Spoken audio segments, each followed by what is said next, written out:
তুমি কি করছো বারাকা? মোহাম্মদের জন্য একটা জামা বানাচ্ছি। এসবে তোমার যত আনন্দ, তুমি মায়ের মতোই ওকে দেখাশোনা করে আসছো।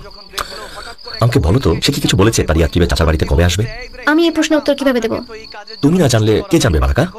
আমার প্রাণের প্রিয় মোহাম্মদ, আল্লাহর কসম তিনি যেখানে যান না কেন আল্লাহর রহমত ওনার সাথে সাথেই থাকে। আর ইয়াত্রিবের সাঁতার শিখে সেখানকার সব বাচ্চাদের সে সাঁতারে হারিয়ে দিয়েছে। সাঁতার শিখেছে?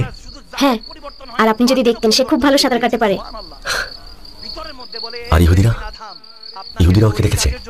ইহুদি, ওই শয়তান বদমাশগুলো, ওরা ওকে একের পর এক আঘাত করার চেষ্টা করছিল। আমি বুঝতে পারি না তো ছোট্ট একটা ছেলে তাদের কি সমস্যা করেছে। আমি বুঝতে পেরেছি বারাকা। কাবার মালিক রক্ষা করো আমার ভাতিজাকে, রক্ষা করো মোহাম্মদকে। হে মক্কাবাসীরা, হে পবিত্র নগরীর বাসিন্দারা, ভাগ্যরক্ষক তোমাদের এখানে এসেছে। আমার নাম শোনোনি তোমরা? তোমাদের সন্তানদের নিয়ে এসো, তাহলে আমি তাদের ভাগ্য বর্ণনা করে দেব। হে পবিত্র নগরীর বাসিন্দারা, তোমরা কি সেই কবির কথা শোনোনি যে আমার সম্পর্কে বলেছিল সবচেয়ে দক্ষ ভাগ্যদ্রষ্টা? তার গণনা নিয়ে সন্দেহ রেখো না। তোমার বাচ্চাদের নিয়ে এসো, আমরা তোমাদের বাচ্চাদের দেখব এবং আমরাই জানি সে আসলেই সৌভাগ্যশালী কিনা। আমরাই বলতে পারি তাদের ভাগ্যে কি লেখা আছে।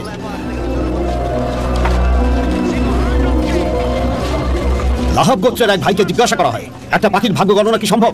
সে উত্তর দিল, আমরা যা দেখি তার ভাগ্যই বলতে পারি, কখনোই ভুল হয়। একটা বাচ্চা দেখা মাত্রই আমরা তার ভাগ্য বলে দিতে পারি। আমার ছেলেটাকে দেখে দিন। এমন এক সন্তানের জন্ম দিয়েছ বোন, ও শুধু তোমাকে কষ্টই দেবে। কি দুর্ভাগ্য আমার। তোমার ছেলে ঘোড়সওয়ারি হবে। নাম কি? আম্রপুত্র আব্দেবত। এদিকে এসো, এদিকে এসো বালক।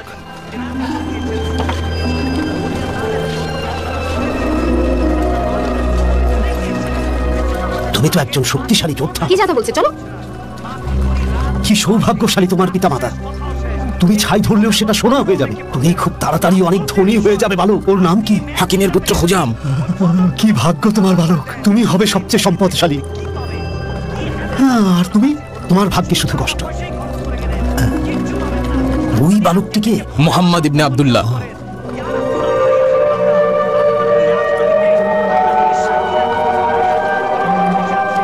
পালাচ্ছে, আমাকে দেখে পালাচ্ছে কেন?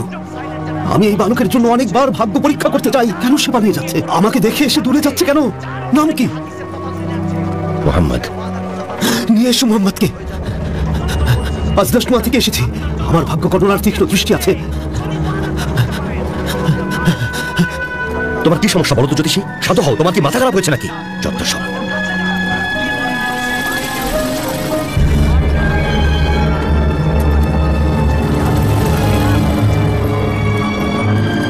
কোথায় গেল? কেন গেল? নিয়ে এসো ওকে।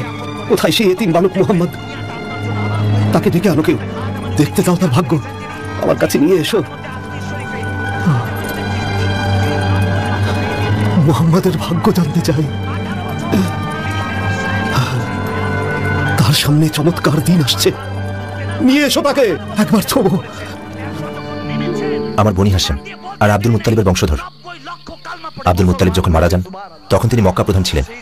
আরবে তার মতো আর কোনো প্রধানকেই আমরা পাইনি। আল্লাহর শপথ, আমার আব্বা একজন মুকুটবিহীন রাজার মতো ছিলেন, কিন্তু মক্কার তো মুকুটই নেই। আমার ভ্রাতুষ্পুত্রগণ, আমি তোমাদের কিছু বলতে চাই। বলুন চাচা। আমরা কাবা ঘরের ভূমির মানুষ, আর তাই কুরাইশ গোত্রের প্রধান হিসেবে আমাদের দায়িত্ব অনেক। আমরা এই সম্মান কোনো কারণে নষ্ট হতে দিতে পারি না। আপনি সত্য বলেছেন চাচা। তোমাদের দাদা কুসাই বংশের প্রধান ছিলেন। মক্কার পবিত্র কাবা ঘরের দায়িত্ব ছিল তার হাতে। তিনি কুরাইশদের জন্য কিছু নিয়ম চালু করেছিলেন। তার আমলে কাবার দ্বার রক্ষা থেকে শুরু করে সবাই হজযাত্রীদের পানীয় খাবারের ব্যবস্থা নিয়োজিত ছিলেন। এমনকি তোমরা শুনে থাকবে যে আমরা সব ভাইরাও এই দায়িত্ব পালন করতাম। যুদ্ধের প্রস্তুতির জন্য মুতাইবিন দল গঠিত হয়েছিল। তখন আব্দে মানব গোত্র সহ আর অন্যান্য গোত্র, আসাদ গোত্রের ইবনে আব্দুল উজ্জা, তারপর জারা গোত্রের ইবনে কিলাব, তামিম গোত্রের ইবনে মুররা, আল হারিস গোত্রের ইবনে ফার, সবাই মিলে শপথ নিল যে তারা আমৃত্যু কোনো গোত্রের মানুষের কাছে আত্মসমর্পণ করবে না।